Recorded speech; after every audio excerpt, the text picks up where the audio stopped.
savait qu'il fallait s'inquiéter, mais à quel point? La nouvelle loi sur la sécurité nationale bouleverse ce Canadien installé à Hong Kong depuis 16 ans.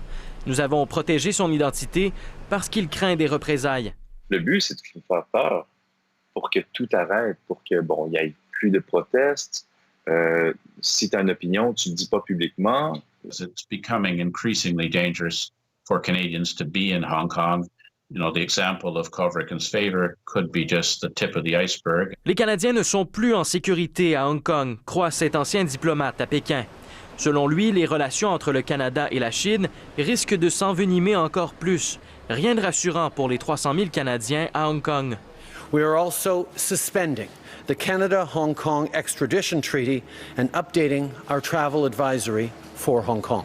Déjà, le gouvernement Trudeau a annoncé la suspension du traité d'extradition avec Hong Kong, ainsi que ses exportations de matériel militaire et de biens stratégiques.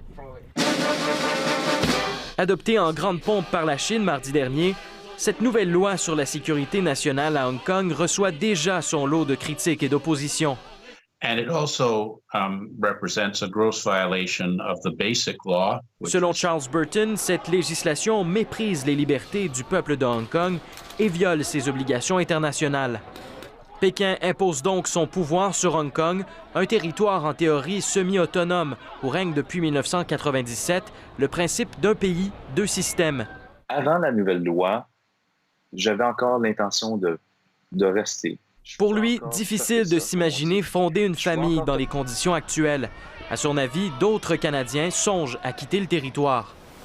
It is difficult to see that Hong Kong will return to peace. Selon ce professeur en études asiatiques, il ne fait aucun doute que les manifestations et la violence prendront de l'ampleur. Le retour au calme n'est pas pour bientôt. Déjà, Hong Kong a été le théâtre de nouvelles manifestations cette semaine. I think very obviously the purpose of law is to change Hong Kong from rule of law to rule of fear. Pourtant, le risque est réel pour ces manifestants qui s'exposent à de nouvelles sanctions. D'après la nouvelle loi, la prison à vie pourra être infligée pour les crimes contre la sécurité nationale commis à Hong Kong. Ici Gabriel Garon, Radio-Canada, Toronto.